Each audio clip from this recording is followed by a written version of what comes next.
terhadap Allah Ta'ala itu mestilah benar, mestilah betul, serta muafakat dengan dalil. Mesti muafakat dengan dalil, mesti muafakat dengan bukti maknanya. Bukti yang itu yang diambil daripada Al-Quran dan daripada hadis-hadis Nabi sallallahu alaihi wasallam yang dikupaskan, yang dihuraikan oleh ahli dia, iaitu para alim ulama. Baik, jadi faham di sini seandainya apa yang kita pegang di dalam hati itu tidak jazam, meskipun betul tapi tidak jazam, tidak dipanggil orang yang mengenal. Meskipun betul pegangan dia tapi tak jazam, berbolak-balik. Ataupun ada syak. Ataupun pegangan dalam hati terhadap Allah Ta'ala itu dalam keadaan apa? Dia zon 99% sahaja dalam hati ni. Zon. Padahal apa yang dipegang tadi betul dah. Contohnya Allah Ta'ala, tidak ada Tuhan yang lain. Dipegang tu. Tapi tak putus. Berbolak-balik. Ada sedikit keraguan, ada sedikit kesangsian dalam diri dia.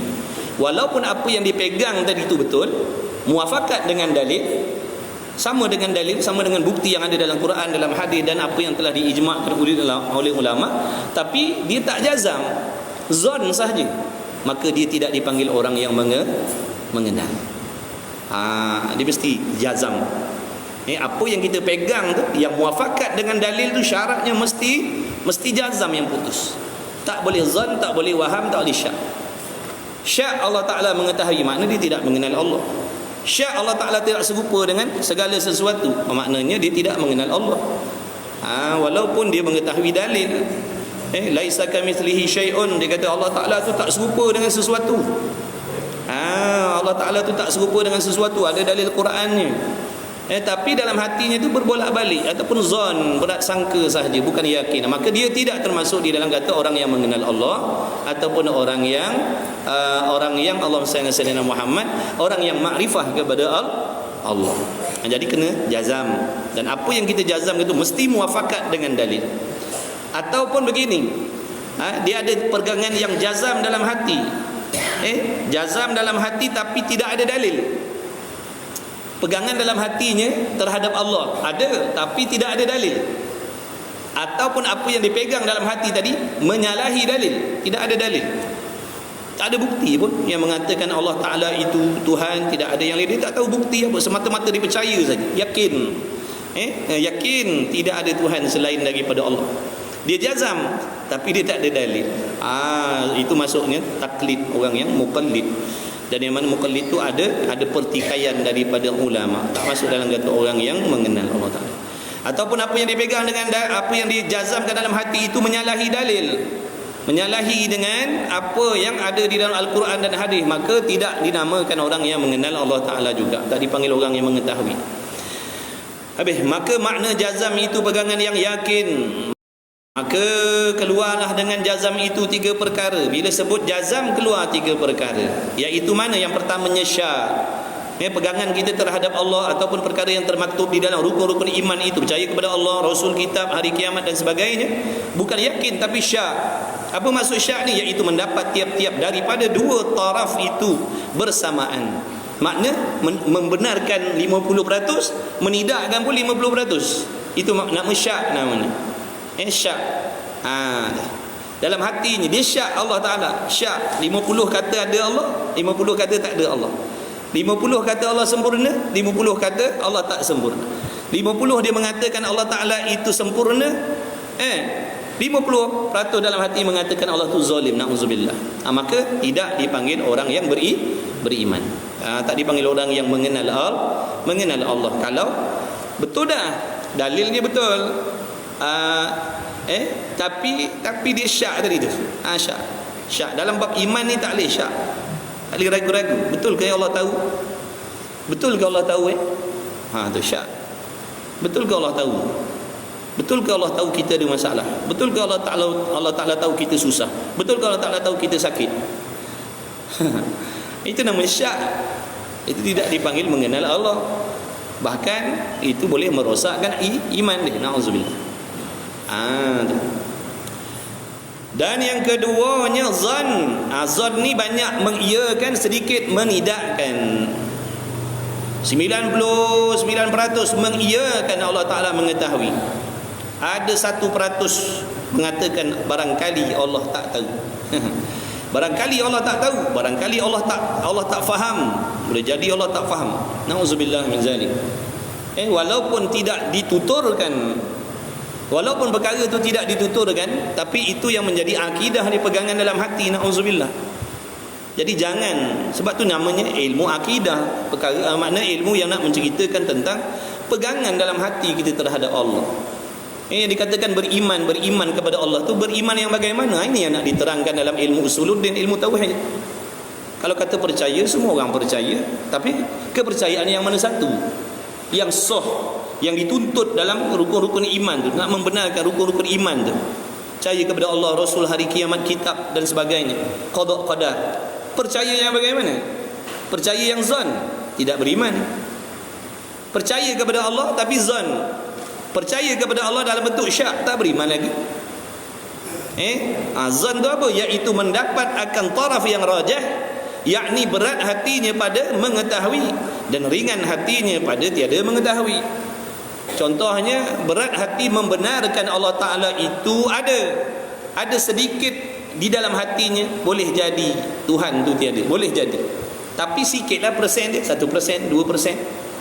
Banyak mengiyakan Allah Ta'ala tu ada, Allah Ta'ala tu mesti ada, tidak ada Tuhan yang lain, tapi ada sikit-sikit dalam hati. Allah Ta'ala tu mengetahui, tapi ada sikit-sikit keraguan, barangkali Allah tak tahu. Sebab tu kita semak hati kita, semak hati kita, pegangan kita terhadap Allah ni bagaimana, kepercayaan yang bagaimana. Jangan percaya tapi rupa-rupanya syak, percaya tapi nya zon. Nauzubillah. Tak boleh zon. Walaupun 1% mempertikaikan, ya ke Allah faham, betul ke Allah faham? Dan yang ketiganya waham, iaitu ringan hatinya pada mengetahui dan berat hatinya pada tiada mengetahui. Ini berat balik menidakkan pula. Berat balik menidakkan. Allah tak tahu, Allah tak erti, Allah tak faham. Itu yang berat dalam hati. Ada sikit perasaan, ada sikit pegangan dalam barangkali Allah tahu. Tapi persen ni sikit, 5% ni. 5% dalam hatinya Allah tahu. Tapi banyak dalam hatinya menidakkan, Allah tak tahu. Allah tak tahu, Allah tak erti, Allah tak faham. Ada sikit je perasaan, boleh jadi Allah tahu. Itu namanya zon. Jadi 4 jenis ni orang panggil kepercayaan. 4 ni kepercayaan. Jadi jangan salah pilih. Jangan salah meletakkan kepercayaan kepada Allah dan perkara yang termaktub di dalam rukun iman. Jadi ilmu tauhid ni ilmu yang nak mengkupaskan, yang nak menerangkan kepada kita perkara yang bersangkut paut dengan rukun-rukun iman tu antaranya. Dalam ilmu tauhid dia akan sentuh percayaan pada Allah, percayaan pada Rasul, tidak huraikan. Percaya yang bagaimana?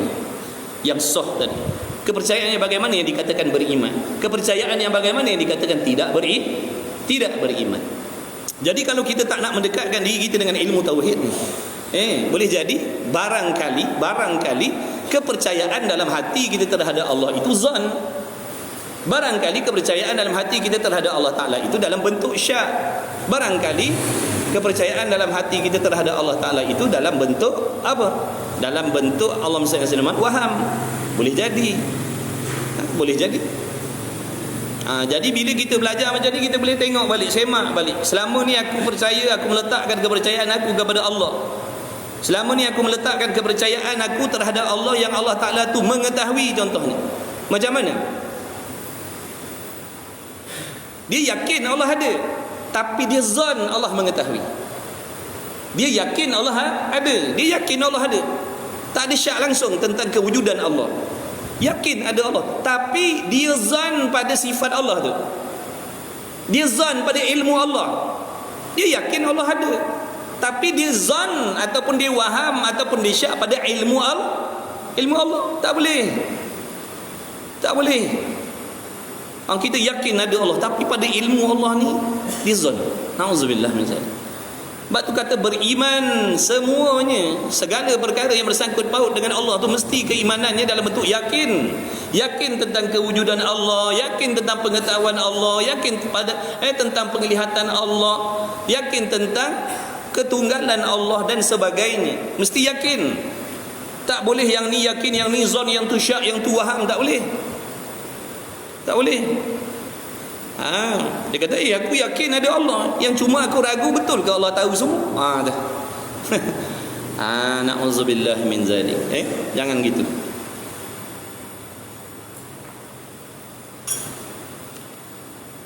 Dan keluar dengan kata muafakat yang sebenar itu jazam, yang tiada muafakat bagi yang sebenar.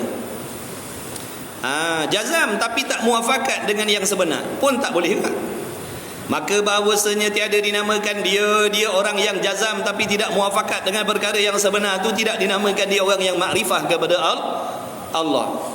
Dan hanya sahaja dinamakan dia orang yang jazam tanpa muafakat dalil tadi, dinamakan dia orang yang jahil murakkab. Namanya jahil murakkab. Apa jahil murakkab ni? Maknanya dia tak tahu yang dirinya tak tahu. Dia tak perasan yang dirinya tak kenal Tuhan. Dia tak tahu yang dirinya belum mengenal Allah. Dia tak tahu, dia tak sedar yang dirinya tidak faham lagi tentang Allah. Tapi dia merasakan dia dah kenal Tuhan. Dia rasa dia kenal Tuhan dah. Sebab tu dia tak nak belajar. Sebab tu dia tak nak mengaji. Sebab tu dia tak nak mendengar. Sebab sangkaan dia tahu. Padahal salah fahaman dia. Ini banyak berlaku. Bukan saja dalam bab akidah, bahkan dalam bab ibadah pun banyak yang macam tu. Dia faham, dia merasakan yang dia tahu, pandai tentang solat, tapi hakikat cara menunaikan solat itu menyalahi. Tapi bila ajak belajar tak nak. Jomlah belajar bab solat kat Surabaya Keladi, Masjid Insofia ada kelas pengajian tentang solat. Jomlah belajar. Buat apa nak belajar? Aku bukan tak pandai sembahyang, tapi cara buatnya salah. Cara buatnya salah. Itu namanya penyakit apa? Jahil murakkab. Maknanya dia tak tahu. Tak tahu tu orang panggil jahil. Dia tak tahu yang dirinya tak tahu tentang solat. Dia tak tahu yang dirinya tak tahu tentang akidah.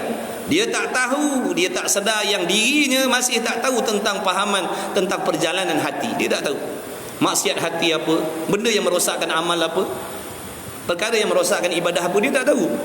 Tapi dia sangka dia tahu. Ini yang menyebabkan kita tak nak mengaji. Ini antara penyakit hati yang menyerang kita, na'udzubillah, yang menyebabkan kita duduk tanpa risau nak belajar. Mana-mana masjid, mana surau, ada majlis ilmu, tak nak pergi. Padahal Allah Ta'ala dah bagi kita pelbagai kemudahan. Kenderaan sebuah rumah bukan sebiji. Ada 2-3 biji kereta, motor tak payah kira. Tapi masih lagi tak dapat kita nak mendekatkan diri kita pergi belajar. Sebab apa? Antara puncanya merasa diri dah pandai. Ini yang menyebabkan kita tu syok sendiri dalam kebodohan kita, na'udzubillah min zalik.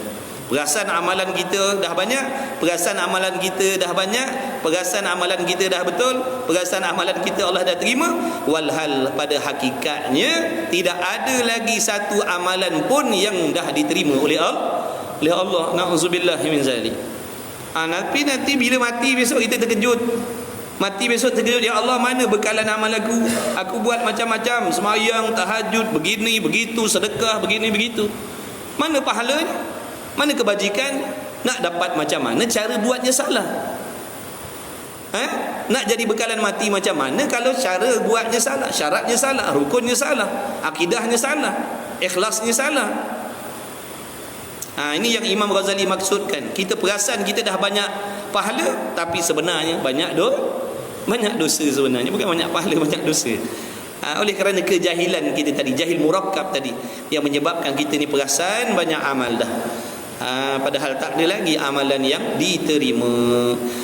Kerana amalan yang dilakukan dengan keadaan menyalahi syarat dan rukun tu tadi, tidak diterima oleh Allah. Hanya saja dinamakan dia jahil murakkab seperti jazam orang Nasara. dengan menigakan Tuhan.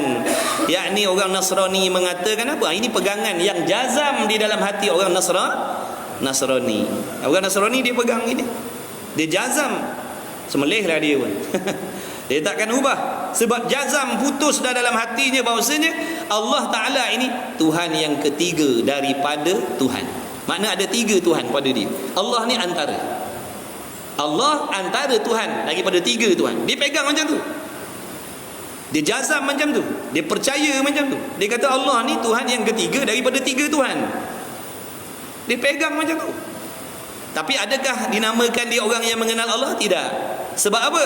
Sebab apa yang dijazam dalam hati itu, Allah yang ketiga daripada tiga Tuhan itu, adalah perkara yang menyalahi, yang tidak muafakat dengan dalil.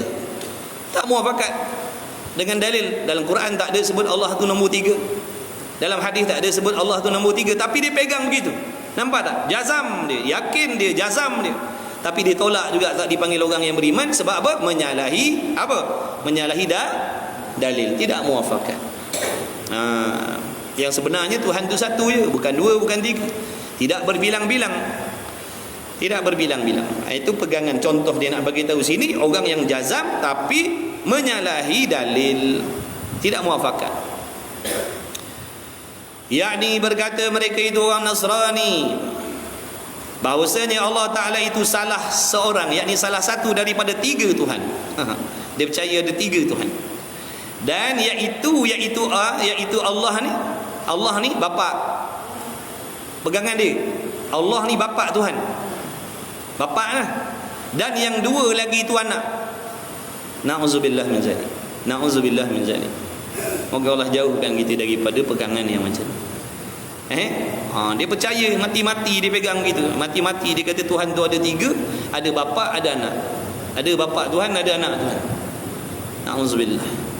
Dan iaitu siapa dia yang dimaksudkan Tuhan ni? Isa. Tu. Dia yakin, dia pegang, dia percaya, dia jazam bahawasanya Nabi Allah Isa alaihi salatu wassalam itu Tuhan. Jazam dah. Dan ibu Tuhan tu tadi iaitu Maryam. Maryam tu pula ibu dia. Na'udzubillah min zalik. Dan seperti jazam orang Majusi dengan bahawasanya Tuhan itu dua. Dua pula. Yang Nasrani kata tiga, Majusi kata dua. Satu Tuhan tu apa? Nur. Yang kedua Tuhan itu zulmah, yakni cahaya tu Tuhan, kegelapan tu pun Tuhan pada dia. Orang Majusi. Sebab tu dia sembah api. Sebab tu dia sembah api.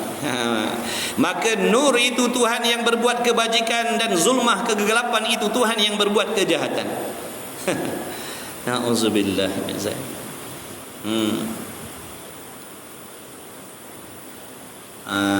Nampak tak?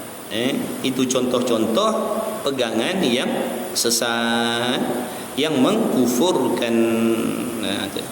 Tidak dipanggil orang yang ma'rifah, tak panggil orang yang mengenal Allah, tak panggil orang mengenal Tuhan. Kalau begitulah pegangannya, walaupun jazam, tapi tidak muafakat dengan dalil, tidak termasuk dalam orang yang mengenal, bahkan orang yang jahil, orang jahil murakkab. Dan keluar dengan kata dalil, dan keluar dengan kata daripada dalil itu jazam yang muafakat. Jazam yang muafakat bagi yang sebenar, tapi tiada daripada dalil. Pegangan dia dalam hati itu yakin dah, jazam dah. Tidak berbolak-balik dah, tak bolak-balik dah. Jazam putus. Macam kebanyakan kita. Macam kebanyakan kita. Kebanyakan kita ni memiliki pegangan yang yakin, yang jazam terhadap Allah. Tapi bila sebut dalil, mana? Dalil mana? Dalil mana? Bukti yang kita percaya Allah tu Tuhan? Tak tahu. Tu. Yakin. Kalau suruh tukar agama lain, jangan. Dia sanggup mati. Sebab dia yakin Allah Tuhan. Cuma kekurangan dia di sini tak ada dalil. Mana bukti Allah Tuhan? Tak tahu. Mak cakap macam tu daripada kecil dulu. Ayah cakap daripada kecil dulu, ayah cakap Allah Tuhan tak ada yang lain, adik pegang tu. Itu kan dalil. Mak cakap boleh jadi betul, boleh jadi salah. Ayah cakap boleh jadi betul atau salah. Nampak tak? Tapi dia yakin. Kalau datang bisikan dalam hatinya, contohnya mengajak dia percaya kepada Tuhan selain Allah, dia tak terima. Dia tak terima. Tetap dia yakin Allah saja Tuhan, tak ada yang lain. Cuma dia tak ada bukti itu. Maka bahawasanya dinamakan dia orang yang yakin contohnya tentang Allah Ta'ala. Dan tidak ada dalil ni dinamakan dia orang taklid. Orang taklid, orang meniru. Taklid tu meniru tanpa dalil. Dan tiada dinamakan ma'rifah. Tak masuk juga dalam kata orang yang ma'rifah, orang yang mengenal Allah. Tak masuk. Tak masuk juga dalam kata orang yang mengenal Allah. Dengan sekadar yakin tanpa dalil, tak dipanggil orang ma'rifah juga.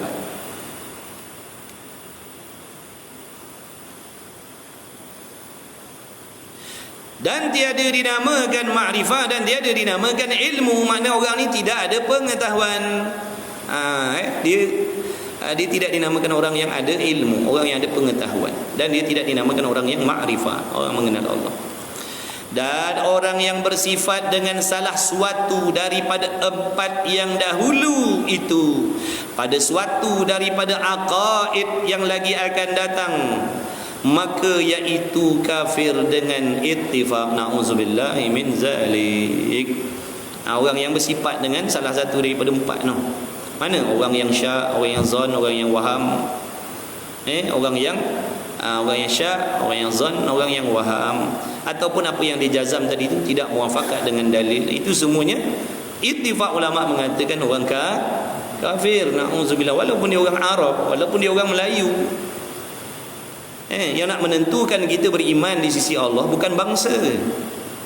Bukan bangsa. Kalau macam tu semua orang Arab beriman. Padahal banyak orang Arab yang menganut agama lain, betul? Bangsa Arab macam-macam pegangan. Ada yang betul akidahnya, ada yang sesat, ada yang majusi, ada yang Nasrani. Sebab tu yang menentukan kita beriman di sisi Allah bukan bangsa, bukan. Tak kisah apa bangsa di atas muka bumi ni, apabila pegangan dan kepercayaan dalam hati dia tu jazam muafakat dengan dalil, dia beriman. Dia orang panggil Melayu mukmin, dia panggil orang Cina mukmin, dia panggil orang India mukmin, dia panggil orang Arab mukmin. Tak peduli apa bangsa dia. Tapi kalau menyalahi pegangan dalam hati dia tu menyalahi, tidak muafakat dengan dalil, ataupun dia tidak jazam dengan perkara yang sebenar tadi, dinamakan kafir. Melayu kafir, orang Arab kafir, orang Cina kafir, orang India kafir.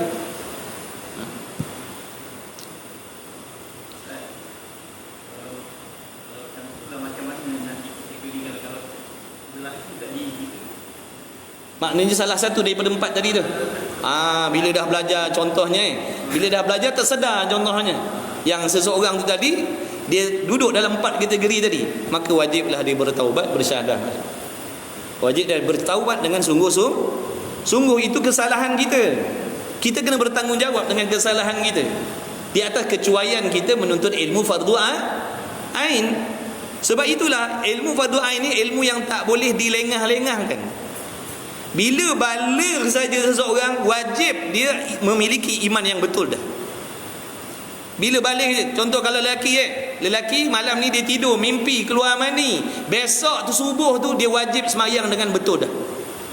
Sebab tu ilmu fardu ain ni bukan boleh tangguh-tangguh. Sebenarnya sebelum baligh, kita semua ni dah kena persiapkan diri kita. Sebab bila baligh saja wajib menunaikan ibadah dengan sebenar dah.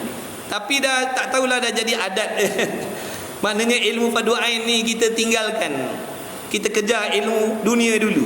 Bukan tak boleh, masalahnya kita ni dilekakan dengan ilmu akademik, dengan ilmu ini. Jadi yang fardu ain yang kita nak pakai untuk ibadat ni kita tangguh-tangguhkan. Nantilah dulu, biarlah dulu. Malam karang balik, besok sembahyang tak sah lagi. Padahal kalau sebelum balik kita belajar bab solat, insya-Allah besok subuh tu dah betul dah. Allah akan terima solatnya. Syaratnya betul, rukunnya betul, bacaannya betul, rukun qaulinya, rukun fi'linya, keikhlasannya, akidahnya. Tapi oleh kerana kita tangguhkan dulu, sebab tu dipanggil ilmu fardu ain. Ilmu yang nak apa? Ilmu yang menjadi Allahumma salli ala sayyidina Muhammad, menjadi suatu kepentingan untuk meluluskan amalan kita. Tidak ada yang tak penting. Bila sebut ilmu fardu ain ni, ilmu yang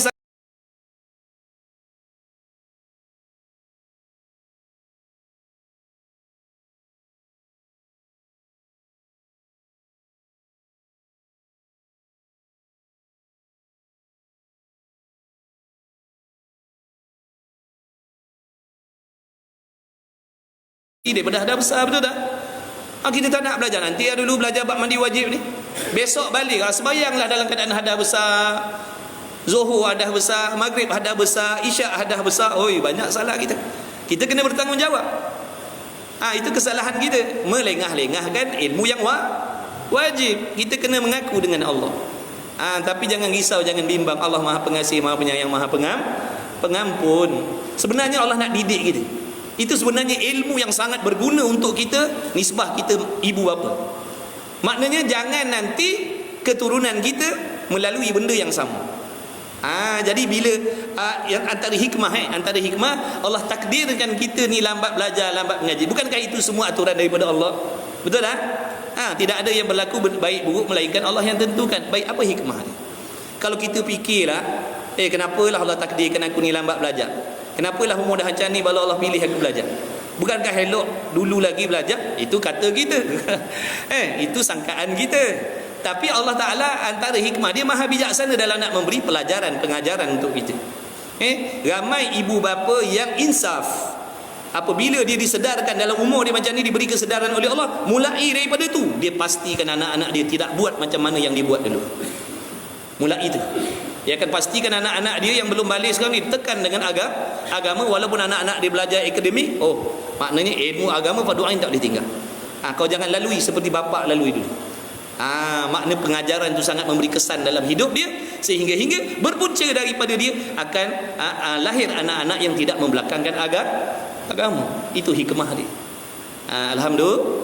Alhamdulillah. Dan Allah Ta'ala Maha Pengampun. Wajib kita bersangka baik dengan Allah. Jangan kita kata Allah ni menanya aku. Dah, na'udzubillah. Allah tidak menganiai hamba-hamba dia. Jangan sangka jahat dengan Allah. Dia Maha Pengampun. Belajar, kalau macam ni bahaya. Tu contoh natijah yang kita dapat. Kalau macam ni bahaya kalau tak belajar ilmu fardu ain ni. Bahaya.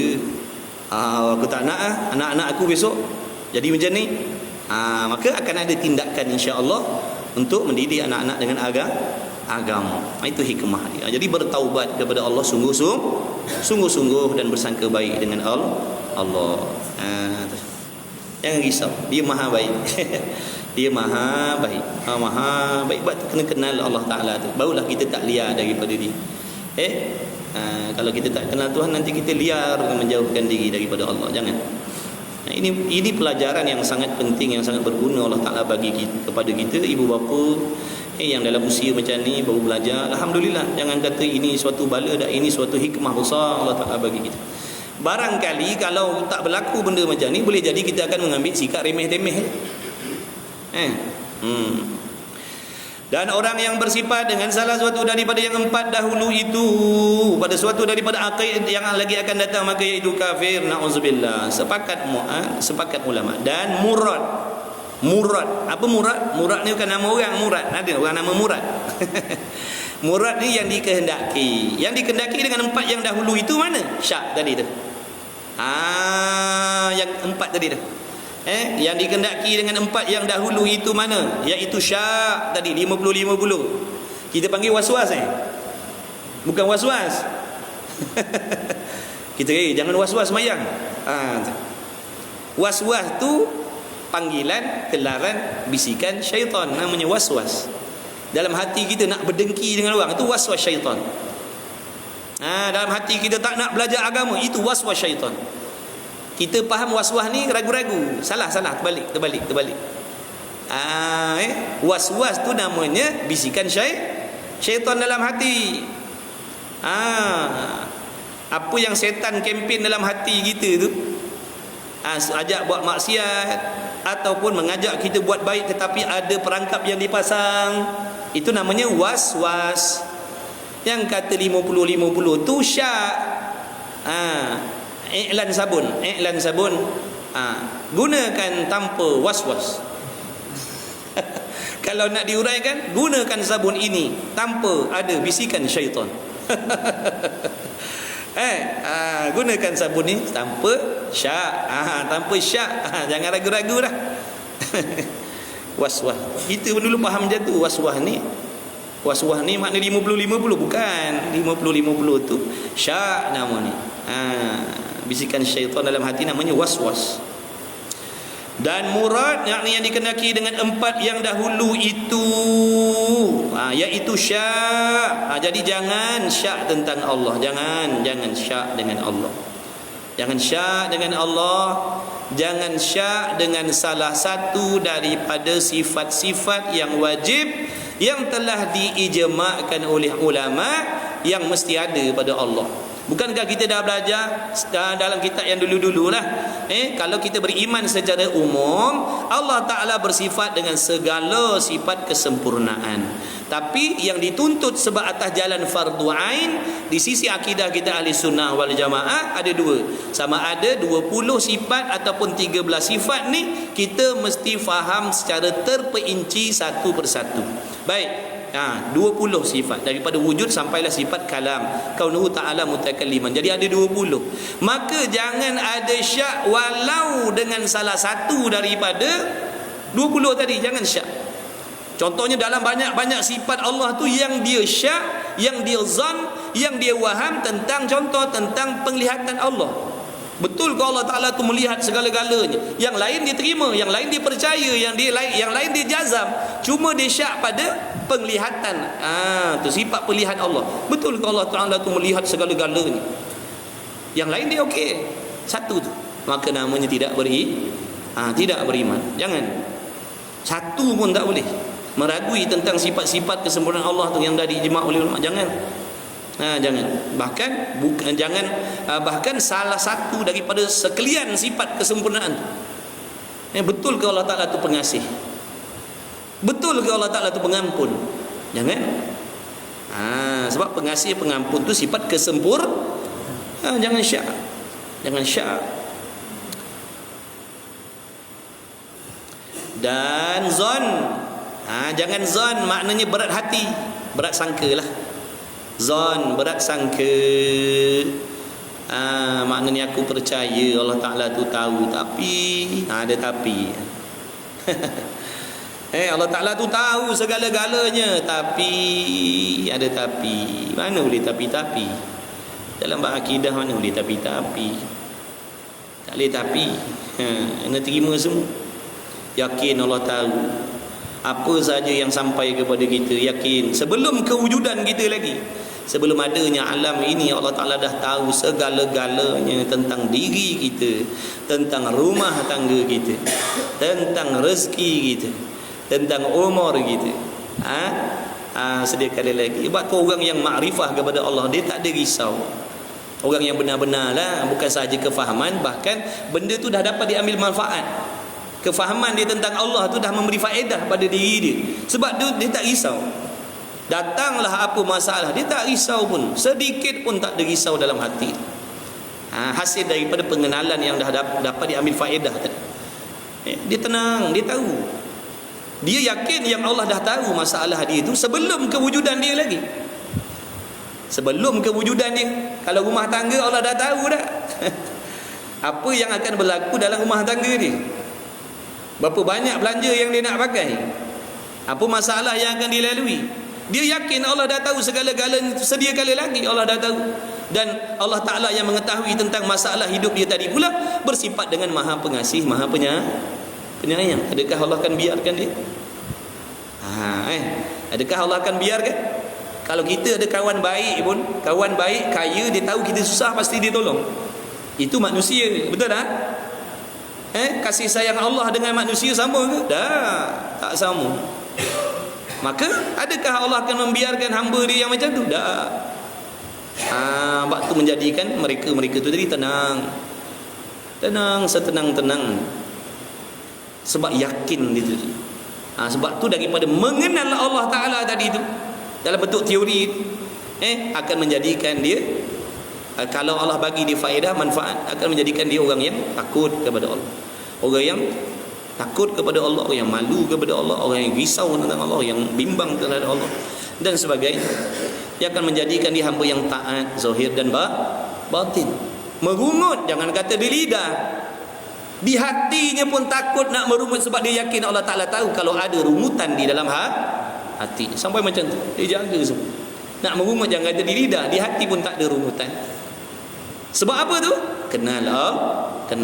Dia yakin, dia tahu Allah akan tahu bisikan hati. Sangkaan jahatnya terhadap Allah akan tahu dan Allah akan balas. Sifat dendam dia, sifat dengkinya, sangka jahat dengan orang, semuanya diketahui oleh Allah. Sebab tu dia tak berani nak simpan benda-benda jahat macam tu dalam hati. Kesan daripada pengenalannya kepada Allah Ta'ala tadi. Dan perasaan tu pula tak sama, bergantung kepada sejauh mana, sedalam mana pengetahuan seseorang itu terhadap Allah. Itu yang memberi kesan ketakwaan dan rasa malu dalam hati itu. Itu bergantung kepada sedalam mana, setinggi mana pengenalan seorang itu terhadap Allah. Macam kita ni, kita belajar teori dah, faham dah kalau buat ujian lulus kita ni. Peperiksaan akhir tahun 2024 ilmu tauhid. Keluar soalan, dalil apa benda semua, yang apa yang wajib, yang mustahil ada, semua kita akan dapat jawab. Mana atas kertas. Tapi dari segi amalan dari segi amalan, gagal lagi. Masih lagi simpan benda-benda kotor dalam hati kita, masih rasa tak berdosa, buat dosa maksiat. Contohnya, masih lagi tak ada rasa sayang, rasa rindu, rasa cinta dengan Allah. Tak ada lagi. Tak ada. Nak kata rasa cinta kepada Allah, tak ada lagi. Tapi tahu dah. Kata ulama, kata orang soleh, patutkah kita ni tak ada rasa cinta kepada Allah, yang mana Allah Ta'ala tu sentiasa berbuat baik dengan kita? Patutkah Patutkah tak ada rasa cinta pada Allah yang sentiasa berbuat baik kepada kita? Patutkah? Tak patut. Tak patut sangat-sangat. Orang kalau buat baik pada kita pun sayang kita. Kalau mati orang macam tu melalak kita. Arwah ni punyalah baik, banyak tolong. Bukan kata aku je dia tolong, keluarga aku pun dia banyak tolong. Tak sempat aku nak pergi ngadu. Selalu datang beri bantuan. Bila hilang orang macam tu, menangis gitu. Hilang tak orang yang baik. Padahal Allah Maha baik. Allah Maha baik daripada segala yang baik. Bahkan orang lain berbuat baik kepada kita, itu adalah kebaikan Allah. Orang lain buat baik kepada kita, itu antara kebaikan Allah pada diri kita. Allah yang menggerakkan diri ni, Allah yang menggerakkan hatinya berbuat baik kepada kita. Itu kebaikan Allah. Tapi oleh kerana hati kita ni dihijab oleh makhluk tadi, dihijab oleh makhluk tadi, maka kita tak nampak kebaikan itu sebenarnya daripada Allah. Sebab itu kita ni banyak terhutang budi kepada makhluk, tidak terhutang budi kepada Allah.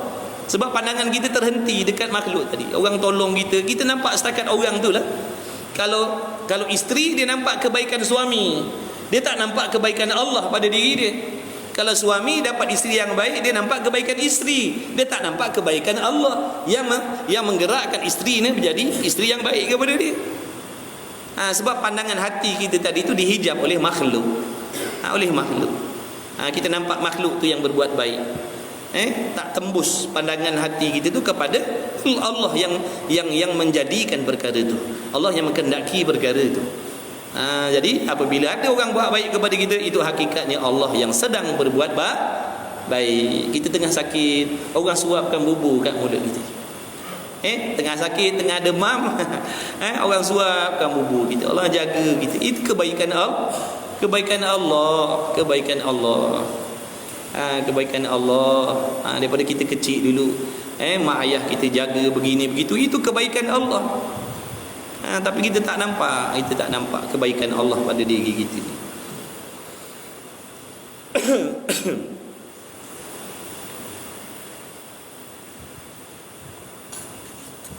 Kita kerja, dapat kerja yang elok-elok, gaji yang elok-elok, naik pangkat, itu kebaikan Allah. Adakah kita boleh dapat jawatan yang macam tu kalau tidak dikehendaki oleh Allah?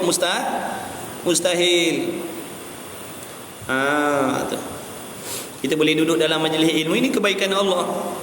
Hati kita teringat kepada Allah, itu kebaikan Allah. Dalam solat boleh khusyuk, itu kebaikan Allah. Dulu kita leka, sekarang ni kita dijemput, dipilih oleh Allah, itu kebaikan Allah. Sentiasa, maknanya Allah Ta'ala tu sentiasa berbuat baik kepada kita. Itu Allahu Akbar. Kemudian dan waham. Jadi jangan waham. Waham ni banyak tak percaya, sikit percaya. Banyak tak percaya, sikit percaya. Dan jahil seperti barang yang telah lalu sebutnya, yakni jahil murakkab. Dan ada pun orang yang bersifat dengan yang akhir itu, dan iaitu orang taklid tadi, maka ikhtilaf ulama. Jadi macam mana keadaan iman orang yang taklid? Apa taklid tadi? Tiru, copy paste. Copy paste. Bagaimana keadaan iman seseorang yang mana yang berpegang kepada Allah dan ataupun rukun-rukun iman tadi tu, dalam keadaan dia taklid. Taklid mana tiru, copy paste. Dengar mak ayah cakap macam tu, itulah yang kita copy, itulah yang kita paste pada hati kita. Copy paste, iman copy paste. Macam mana? Adakah orang ni beriman ataupun kufur? Kita nak kena tahu ni. Apa kata ulama? Kalau dalam hati kita ni masuk dalam golongan orang yang beriman dalam bentuk taklid tadi, adakah kita beriman ataupun kufur? Kata setengah ulama kafir mutlaqan, na'udzubillah. Kata setengah ulama, Allah SWT kata ni, kata setengah ulama lah. Ada sekelompok sedikit ulama mengatakan orang yang beriman dalam keadaan taklid ni tiru-tiru, tanpa tahu dalil, tanpa tahu bukti. Kata setengah golongan tadi, sebahagian kecil daripada ulama kalam, ulama usuluddin, ulama akidah ni, dia kata kafir mutlaqan. Mutlaqan ni apa makna? Semata-mata. Tak peduli siapa dia, tak peduli. Kalau iman dalam bentuk meniru-niru, kata mereka ni mutlaqan kufur. Tak ada tilikan dah, tak peduli dah. Bahaya dah. Tak sedap duduk. Tak sedap duduk tu. Ada ulama kata tak beriman, tak sedap duduk. Kita nak pergi Sungai Udang. Ada 5 orang kata JPJ berkemah dekat tu. Tak sedap nak lalu. Kogot betul.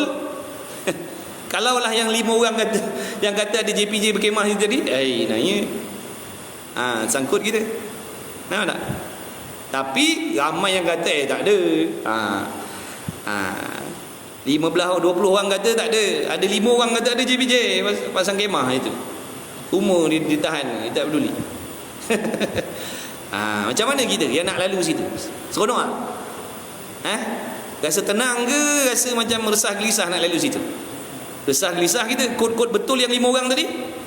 Nanya kita. Kita punya kenderaan pula tak lengkap lah tu. Number plate tak ada, set mirror tak ada, lesen mati. Siap. Biar aku lalu kot lendu biar jauh sikit tak apa, asalkan tenang. Pada dekat terkena betul yang 5 orang ni, nanya kena sita nanti kan. Ni musim ni 2 bulan nak tutup buku.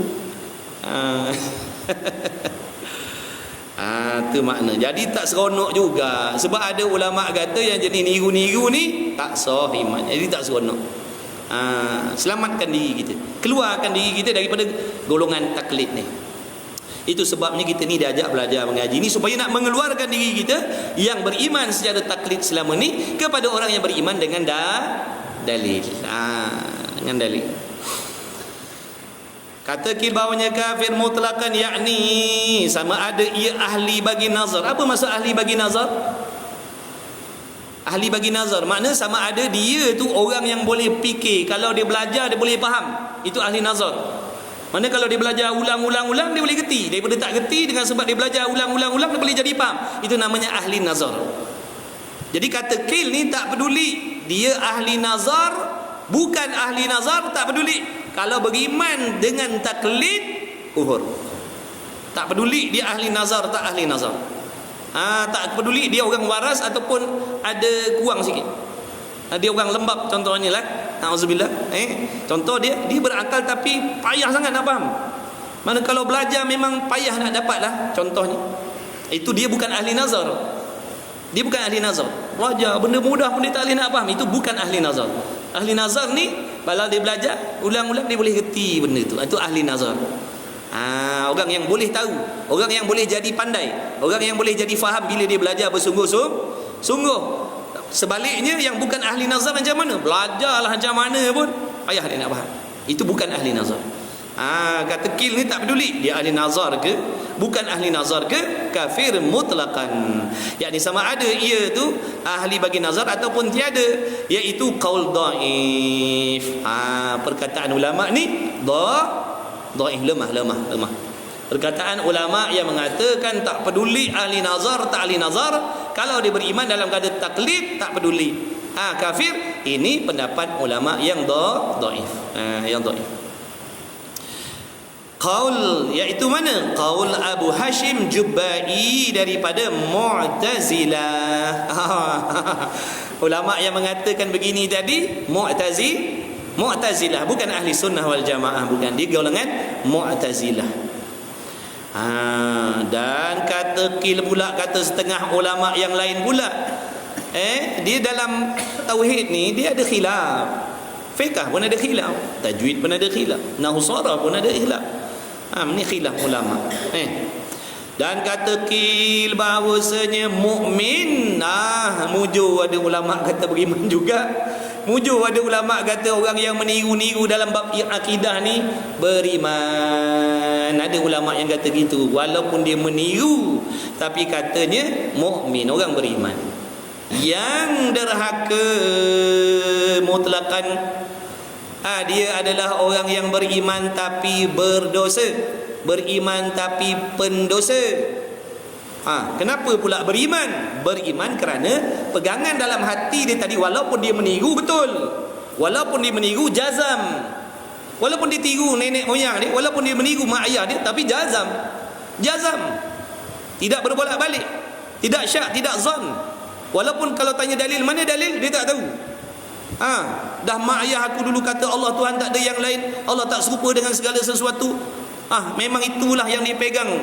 Susah senang hidup dia, Allah Ta'ala maha mengetahui. Walaupun aku susah, walaupun aku sakit, aku yakin Allah tahu segala-galanya. Contoh. Tapi mana dalil? Mana dalil Allah tahu segala-galanya? Entahlah. Pegangan dia jazam dia. Katanya beriman tapi berdosa. Berdosa tang mana pula? Dah kata beriman, lepas tu berdosa pula. Berdosa tang mana? Berdosa sebab meninggalkan belajar dalil. Berdosa sebab meninggalkan belajar dalil tu. Adapun imannya sah tapi berdosa. Berdosa sebab apa? Berdosa sebab tak nak belajar dalil. Padahal dia ahli nazar, padahal dia orang waras, padahal dia orang bijak. Kalau dia belajar mengaji ulang-ulang, tak kisahlah bertalaki macam ni ataupun mengaji fardu mengaji secara online, dia boleh pandai, dia boleh faham. Tapi dia tak nak belajar, berdosa sebab tidak belajar dalil. Tapi adakah dia beriman? Ya, beriman. Dia bukan kafir, dia beriman. Dosa lah. Makna janganlah tambah dosa lagi. Kita kata je, kalau macam tu tak apalah. Kalau macam tu tak apalah. Tak apa. Tak apa berdosa tadi. Kalau macam tu tak apalah, asalkan beriman, berdosa tak apalah. Berdosa apa pula tak apa. Jangan kata dosa tak apa, jangan. Walaupun dosa kecil, antara perbuatan, perkataan yang menjadikan dosa kecil itu bertukar menjadi dosa besar apabila kita mengatakan tidak mengapa pada dosa kecil. Setakat tak tengok-tengok orang perempuan tu dosa kecil je, tak apa. Dosa besar hukum cakap macam tu. Jadi dosa besar hukumnya cakap macam tu. Maknanya Allah Ta'ala ni nak menyuruh kita jangan memandang remeh dengan dosa kecil. Kena rasa berdosa juga walau dosa kecil. Alah, setakat macam tu dosa kecil je, nanti ambil wuduk gugur lah, nanti malangkan tahajud gugur lah, dosa kecil je. Dosa besar jadi. Jadi dosa besar. Bila dosa besar, dia tidak gugur dah dengan semayang, tak gugur dengan mengaji, tak gugur dengan bersedekah, melainkan dengan bertaubat yang nasuha, taubat yang cukup syarat dan rukun. Dosa besar tak gugur dengan semayang, dengan tahajud, dengan bersedekah, tak gugur. Dosa besar mesti bertaubat dengan taubat nasuha, iaitu taubat yang cukup syarat dan rukun. Mesti ada penyesalan, mesti ada azam dan sebagainya. Kalau tak gugur dosa besar kita. Dosa kecil ya gugur dengan solat, dengan ambil wuduk, dengan bersedekah, dengan berjalan ke masjid, jalan ke tempat majlis ilmu, hadir majlis ilmu, itu akan gugur dosa-dosa kecil. Dosa besar berhajat kepada taubat yang cukup syarat dan rukun.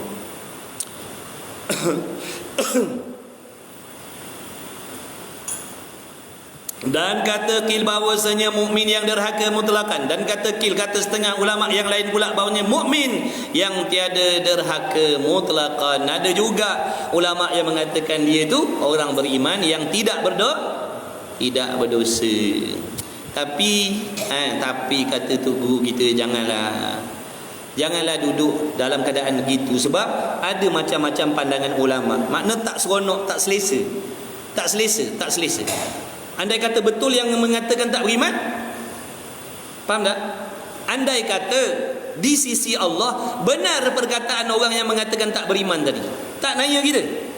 Contohlah macam tadi kita buat contoh tadi, kalau andai kata betul lah kawan kita yang 3 orang kata ada JPJ dekat hutan simpan tadi, tak ke naya kita? Faham tak? Kalau kata 3 orang kata ada JPJ tu, kita kata alah 3 orang yang kata, tak ada kot. Kita jalan, tiba-tiba ada, tak kenaya kita. Itu maksudnya. Andai kata betul yang mengatakan tak sah iman, naya kita. Jadi atas jalan ihtiyat, atas jalan selamat, atas jalan berjaga-jaga, atas jalan berwaspada, berhati-hati, sebab cerita akhirat ni, bahaya akhirat ni bukan bahaya yang main-main. Bahaya yang sangat besar. Bahaya yang sangat besar. Jadi lebih baik kita mengikut perkataan ulama yang lebih selamat, iaitu mana? Beriman dengan dalil baik kita duduk situ. Itu selesa dah. Itu selesa. Makna orang yang beriman beserta dengan dalil-dalil yang dia belajar, ini ijma' mengatakan sah imannya. Tak ada pun seorang ulama yang mengatakan orang yang beriman dengan dalil orang ni diragui. Tak. Muafakat kata sah imannya. Itu lagi baik kita duduk situ. Sebab tu kita nak ngaji ni, nak keluarkan diri kita daripada kelompok yang bersalah-salahan ulama tentang diri kita. Lebih baik kita belajar duduk dalam golongan orang yang beriman dalam keadaan mengetahui dalil dah. Ini sebab tak ada syak dah. Ijma' ulama kata sah iman. Tak ada yang kata khilaf. Tak ada kata khilaf orang tu walaupun dia beriman, ada dalil dia belajar masih lagi diragui. Tak ada. Ada pun yang taklid tadi diragui. Ada ramai ulama yang meragui. Dan bermula kaul yang rajih bahawa mukmin yang derhaka. Ni yang rajih, nama tak? Yang rajih yang rajih berdosa.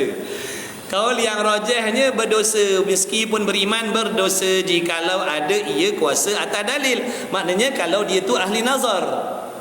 Kalau dia tu tadi ahli nazar, dia beriman tapi berdosa. Sebab dia ahli nazar, makna sebab dia orang yang boleh pandai, boleh faham kalau mengaji. Maksudnya di sini, kalau dia orang yang beriman tapi dia orang yang tak boleh, dia bukan ahli nazar, dia taklid dan dia tak tahu dalil, lagi pula dia orang yang bukan ahli nazar, makna dia kalau belajar pun memang tak boleh pandai. Orang ni tidak berdosa. Sebab dia ni kalau mengaji pun memang takkan pandai. Dia jenis lemah jatuh. Dia tak boleh pandai, dia tak boleh faham. Jadi orang yang macam ni, andai katalah dia betul macam tu, kita tak boleh nak buat-buat.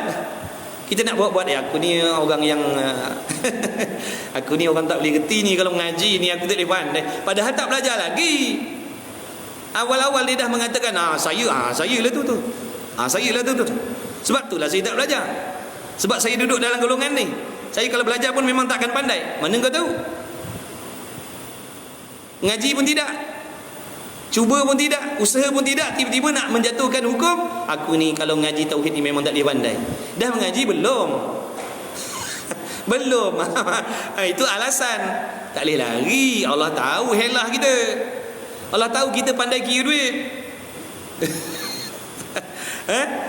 Allah tahu kita alim al-alama, kira duit kita pandai. Daripada 500 jadi RM49 macam mana? Sebab apa? Ada tolak sana tadi, ada bagi sana, ada darab sana. Allah tahu kita reti. Tak payahlah nak tipu tok guru, kita boleh tipu. Kawan kita boleh tipu, Allah kita tak boleh tipu. Allah tahu helah kita. Sebab tu jangan kita mandai-mandai mengatakan kita ni, aku ni tak boleh pandai ilmu ni. Padahal baru mengaji. Saya dah mengaji, dah khatam dah. Berapa kali khatam? Sekali. Normal lah. Sekali khatam kita tauhid tak reti, itu biasa. Sekali cuba, adakah masuk dalam golongan orang bersungguh? Tak. Orang bersungguh ni dia takkan putus asa. Itu orang bersungguh.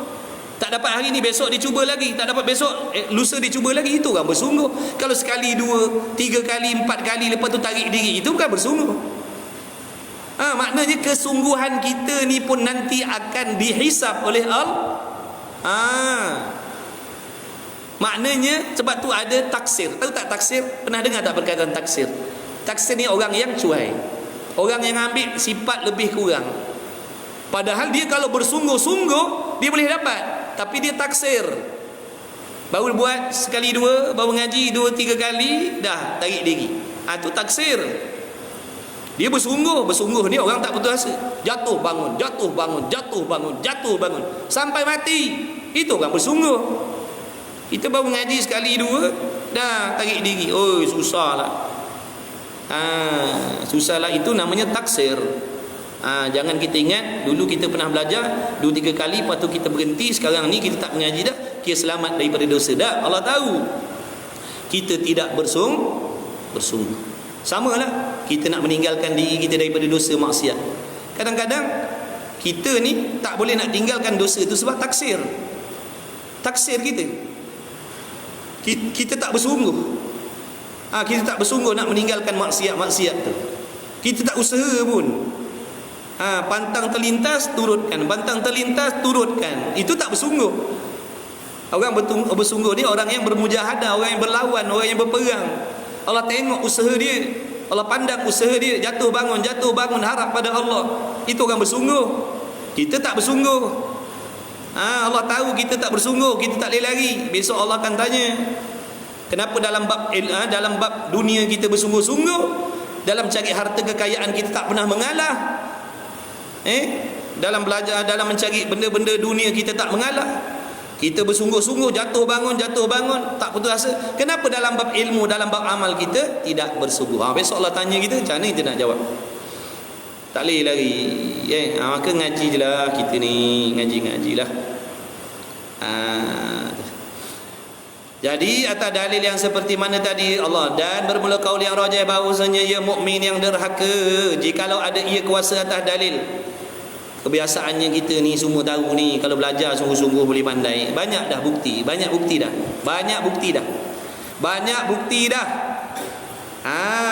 Yang dulu tak boleh baca jawi, tapi bila dia lazim pandai baca jawi dah. Bila dia tak faham, dulu tak faham apa benda, tapi oleh kerana dia istiqamah, dengan taufik Allah, Allah jadikan dia orang istiqamah bersungguh, faham dah dia, gerti dah dia. Makna yang asal-asal tadi pandai dah dia. Padahal dulu tak tahu, tak pernah belajar tauhid langsung.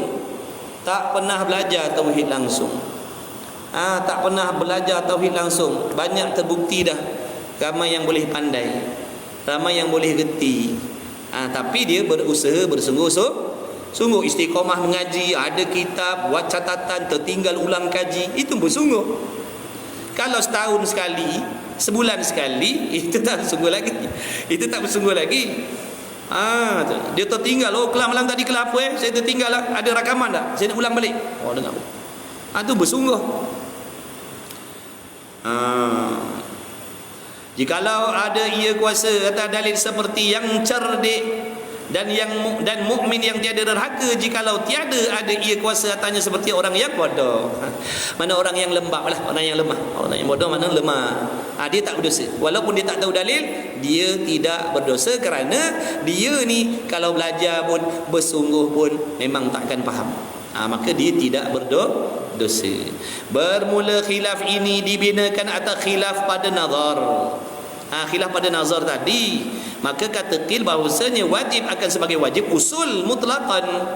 Mana wajib yang fardu ain mutlaqan, yakni sama ada ia ahli nazar ataupun tidak, tak peduli. Dia orang cerdik ke, dia orang lemah ke, tak peduli. Wajib kena belajar, wajib kena beriman. Tak peduli, dia kena tahu, dia kena berusaha. Dan kata qil bahawasanya wajib akan sebagai wajib furu'. Wajib furu' ni tadi tengok, kalau kata dia tu ahli nazar, dia tak berdosa kalau dia berdosa kalau tak belajar dalil. Tapi kalau dia bukan ahli nazar dengan makna pemikirannya lemah, dia tidak berdosa. Dan kata qil sunat mutlaqan, makna sunat saja. Dan yang rajih bahawasanya wajib akan sebagai wajib furu' jika ada padanya kuasa atasnya seperti ia ahli nazar, dan tiada wajib jika tiada ada ia bagi ahli nazar. Makna ringkasannya, kalau kita orang yang bijak, kalau belajar boleh pandai, boleh faham, wajib kita beriman dengan dalil. Wajib belajar dalil-dalil yang tadi. Semua dah ada dah dalam kitab-kitab tauhid, ada dah semua tu, tinggal kita nak belajar saja. Tinggal kita nak belajar, nak ngaji saja. Itu kalau kita orang yang waras, yang boleh pandai, boleh faham. Maka kalau kita tak nak belajar, berdosa. Kalau kita masuk dalam kategori orang yang lemah tadi, kalau bersungguh pun memang tak pandai juga, itu tidak berdosa kalau tidak belajar. Dan hasilnya yang dinamakan makrifah itu 3 qaid. Yang pertama jazam, yang keduanya muafakat dengan yang sebenar, dan yang ketiganya dengan dalil. Jadi kesimpulannya yang dikatakan ma'rifah itu ataupun mengetahui tentang Allah Ta'ala itu, ma'rifah kepada Allah, mengenal Allah Ta'ala itu bergabung 3 benda ni. Iaitu yang pertama, dia mesti jazam, maknanya yakin, bukan syak, bukan zon, bukan waham, yakin. Yang keduanya, apa yang dijazamkan, apa yang diyakinkan tadi, muwafakat, yakni bertepatan, selari dengan dalil-dalil yang ada dalam Al-Quran dan hadis-hadis Nabi sallallahu alaihi wasallam. Dan yang ketiga, yang kedua muwafakat dengan sebenar, dan yang ketiga dengan dalil, mesti ada bukti. Muwafakat ni mana sebenar, apa yang dia pegang tadi itu sebenar. Kalau macam Majusi tadi, macam Nasrani tadi, walaupun dijazam tapi tak sebenar. Dah tak sebenar, menyalahi dalil pula. Tetapi telah lalu sebutnya bahawa dalil yang dituntut atau mukallaf itu dalil jumli, yakni dalil ijmali juga. Jadi kita orang awam ni jangan risau. Yang dimaksudkan dengan dalil tu dalil ijmal sahaja, untuk kita nak pakai sendiri sahaja, bukan untuk berhujah, bukan untuk berdebat, bukan untuk menghuraikan kesamaran dan keraguan dalam bab akidah, tidak. Dalil makna bukti-bukti yang secara ringkas saja untuk kefahaman dan pegangan kita sendiri. Wallahu subhanahu wa ta'ala alam wa ilmuhu wa atam. Jadilah insya-Allah, mudah-mudahan Allah panjangkan umur kita, beri kesihatan, keafiatan, dapat kita belajar lagi, mengaji lagi insya-Allah dengan berkah majlis ilmu kita pada malam ini, dengan keberkahan Nabi kita Muhammad sallallahu alaihi wasallam, dengan keberkahan Tuhan pengarang kita. Mudah-mudahan sekalian yang hadir pada malam ini yang mengikuti diampuni, dirahmati, diridhai oleh Allah Subhanahu wa taala. Tidak lupa kedua ibu bapa kita, ahli keluarga kita, anak isteri kita semuanya, kawan-kawan kita sekaliannya. Mudah-mudahan mendapat keampunan daripada Allah Subhanahu wa taala, dipanjangkan umur, diberi umur yang berkah, diberi rezeki yang halal yang luar lagi berkah. Mudah-mudahan Allah Taala bagi kita taufik belajar sungguh-sungguh, ngaji betul-betul dengan niat yang baik, istiqamah, sabar dalam halangan, dugaan, cabaran, gangguan dalam nak mencari ilmu. Mudah-mudahan kita tidak menjadi hamba yang berputus asa dari rahmat Allah. Mudah-mudahan dengan berkah majlis ilmu kita pada malam ini, Allah Subhanahu wa taala merezekikan kepada kita husnul khatimah, mengampunkan segala dosa-dosa kita, mudah-mudahan memberi syafaat, mudah-mudahan kita mendapat syafaat. Ada pernah berkata seorang aulia, dia kata apa, antara perkara-perkara ataupun yang dilakukan oleh hamba-hamba Allah, insya-Allah yang menjadikan nanti di hari kiamat dimasukkan oleh Allah Ta'ala dalam syurga tanpa hisab, antaranya dia menjadi seorang penuntut ilmu yang ikhlas. orang yang menjadi penuntut ilmu akhirat yang ikhlas, betul niatnya, betul ada akhlaknya, katanya insya-Allah dimasukkan oleh Allah nanti dalam syurga tanpa hisab. Mudah-mudahan kita semua direzekikan oleh Allah Subhanahu wa taala. Mudah-mudahan Allah selamatkan hati kita daripada memiliki niat-niat yang menjadi asbab amal ibadah kita tidak diterima oleh Allah Subhanahu wa taala. Pada kawan-kawan yang mengaji secara online, insya-Allah pukul 9.30 kita ada kelas lagi satu lagi insya-Allah. Bismillahirrahmanirrahim. Alhamdulillahirabbil alamin wassalatu wassalamu ala rasulillah. Allahumma rabbana fa'alna bima 'allamtana. Rabbana 'allimna alladhi ma yanfa'una. Rabbana faqih ahlana wa qarabatina fi dinina ma'rifatul mutawallakar. Wa sallallahu ala sayyidina Muhammad. Alhamdulillahirabbil alamin. Taqabbalallahu minni wa minkum minhu.